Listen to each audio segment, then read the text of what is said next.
So what about another warning sign? I know you've got, now from what I understand, you've got the client, you've got the negotiating company, and then you've got the creditor, but there's another entity involved that sometimes helps provide legitimacy, which is the organization that's used as a trust account, right? Because obviously you said money goes into a trust account. Right. That's another place where red flags are. You must make sure that your account is always in a trust account with FDIC insured. Okay, so FDIC, you want to make sure. Right, and the fact it's in a trust account, a lot of people don't understand what a trust account means. The trust account is where us as a debt management company cannot take your money out. Okay. Your money is completely secure in that position. Right. Make sure you read the other red flag. Make sure you read your contract very closely, your agreement, the original agreement.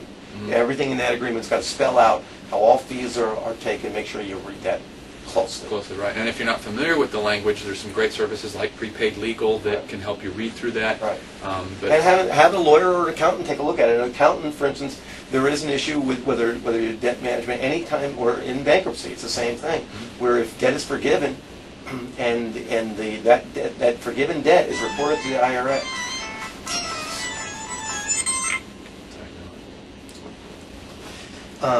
so going, If that debt is forgiven then, and is reported to the IRS from the original company that the money is owed to, then that can be considered income. Okay. So it's important, but many companies do not report it, so it's not always there. Matter of fact, probably most companies don't. Okay. But you should know that that's a possibility. And a lot of debt management companies are just not going to tell you that. Sure. So we try to be, our idea for our company is to be transparent. This is real time, guys. See, we don't try to act and this is the real thing. It's the best way to do this so that you know everything is legit. So the trust company, is it best to have a trust company that's owned by a third party? Because I know some of these organizations can have their own trust company that they set up themselves. You want to have that company. You want, first of all, it has to be FDIC insured, Okay. so which takes away from owning your own company. Now, is there a way to verify it's FDIC insured? Because I know someone could say, well, yeah, we're Sure. insured. Just find out from the company who they're using as a trust company and give them a call. Okay. So that's real important to know. And some of these trust companies that are used, I know we were on the phone recently with one that actually provide you the individual their own access, own username, passcode, so they can see the account, what's building up, and all that. Right, and the company should, the debt management company you're using should send you out statements, should have an idea when you call them up what is in that bank account, should be able to send you out a statement showing you what's in your account. Right. And not only what's in the account, but what fees they've taken, the breakdown of how money's come in and what money's come out. Right. Now, this is interesting too. I want to bring this up because this always comes into question. I've talked to people about it. I've shared my own story, and they always have this look in their eye that's like, well, okay, maybe I'm interested, but how do I really know this is legitimate, that this is real? I mean, I know you've done it and other people have told it, and that obviously helps you in making the decision to move forward with a company like Liberty Financial Management. But what are some other things that really can solidify in the viewer's heart and in a person's heart that this is a legitimate tool that is used? I mean, are there financial laws or codes that they can look up themselves? I mean, some of this stuff is obviously secret, what we're putting out on the internet. I'm sure they're not going to be happy about that is available, but it's important for the person to know. Well, to be honest with you, Roger, it's not that easy. It's not that easy for the average person to figure out what it is. You just have to look at you basically, like any other company, if you walk into any company, you buy something from the internet from the company, you ask yourself, is this legitimate? So you have to do your research to find out if it's legitimate. But what about the laws about this, what we're talking about, debt cancellation? I mean, well, again, I think if anybody would check out or talk to any company or call themselves, it's obvious the company itself has the right to lower your debt. It's just like negotiating. Right, it's just like you, Roger. Product, if I owed you $10,000 and I said, Roger, I have $5,000 to pay you $10,000, and you say, okay, I accept that. So it's a business transaction. So that anybody by asking an attorney can understand that is just a negotiation. It's a one-to-one negotiation. Once somebody accepts it and it is in writing, it's accepted. Yeah. So that's stated by hundreds of years of law. And that's what's key is, it's I have a friend of mine that said always barter. always barter. You know, you go to China. I've been to China quite a bit, and you walk down there, and they barter with you for the products and services. I make you friend deal. I make you friend price.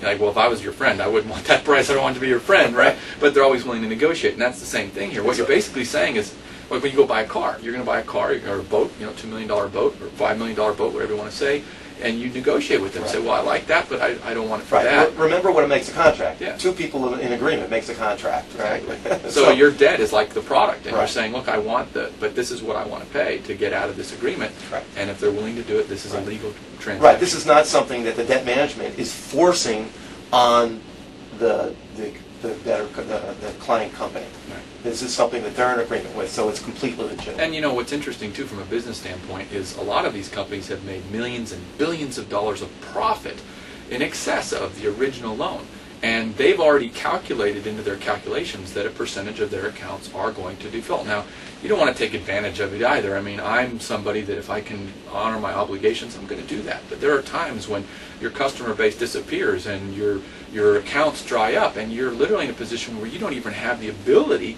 to give them the resources. So yeah, that's a different story. I think it's very important to state to our audience that if they can, they should always try to pay back their debts. Yeah. That is their obligation, to pay those debts back. Yeah, you made the agreement originally. Unfortunately, there are many times in life where it's just very difficult to do that, and it becomes such a burden that there seems to be no way out of that situation without debt negotiation, or in the final thing, going into bankruptcy. Right. That's why we have bankruptcy laws. Exactly. Now, I want to say the importance of integrity, to re-emphasize why it's important to honor your obligations. One is you feel better, you sleep better Absolutely. at night. And I'm not trying to toot my own horn, but I want to talk about the importance of integrity. Is that initially when I first had to go through this process, they wrote me off. I came into an inheritance, and at that point, I literally paid them back, which freaked them out because they had already written it off. Now all of a sudden they have this money. They don't know what to do with it. I was going to say, a lot of times they don't even want it after. Yeah, they don't want it, but they took it. So now I got to go back to my taxes and say, look, I paid off the full amount, and it made me feel good that I honored my obligation. And I think that's important, is that on the inside you want to be whole and complete. Right. So later, when your life gets back to being whole and complete and the revenues are strong, that's something that you can do to feel better about yourself. Right. But again, this is all legal and it's legitimate. Absolutely. And unfortunately, today a lot of debts have come because of illness. People have to put things on credit cards because they're paying off medical bills or taking on drugs prescriptions that are very expensive, so they're buying them on credit. Right. And some of this is all greed. Yeah, and it's all driven by greed, which causes the problem. Right, as we all know in this financial position, there's a lot of greed by all of us. We all have to take the blame for what's happened here. Yeah. And that's where that's why it's important to look at your companies and find out how legitimate and honest they are, because there are those taking advantage of the situation right now. And absolutely. But by taking an honest, and one of the reasons, Roger, that I wanted to get in this business, I wanted to be different. Right. I ran, when I was on the collection side of it, and the reason my company grew so large, we were the third largest collection agency in New England, was because even from a collection point of view, that I understood that there were a lot of greedy people in that business, and we're taking advantage of their clients, and we were prided ourselves in being honest and dealing with from dealing with the debtors, dealing with the debtors from an honest basis, not using strong-arm taxes. Make sure we follow the law to the letter of the law. And so, even from that perspective, I always understood that it made sense to use honey instead of strong-arm. Now, just out of curiosity, and this is kind of a side note, but what was the turning point for you? Why did you decide to come over to the client side as opposed to the... Well, I'm telling you very simple. Like most people, I like to be liked. Yeah. And when you're calling up somebody, no matter how nice you can be to them, but you're still trying to collect money, not too many people like you. It's a tough and even your clients don't really like you very much because you're still not bringing them 100%. Right. So neither side makes you happy.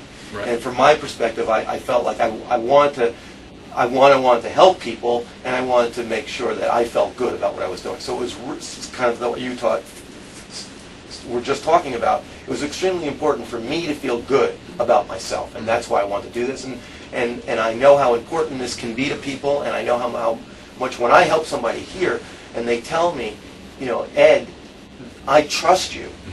and then I help them through. That gives me a great feeling. And they come back and Right. say, thank you, you Right. saved my life. And then being on both sides of that experience, Yeah. I can relate to them, I can empathize with them from both sides. Right, right. Yeah, that's so key. So I can explain to them how it feels to be on the debtor side and how it feels to be on the person who is looking for their money. Right. Now, what's the first step somebody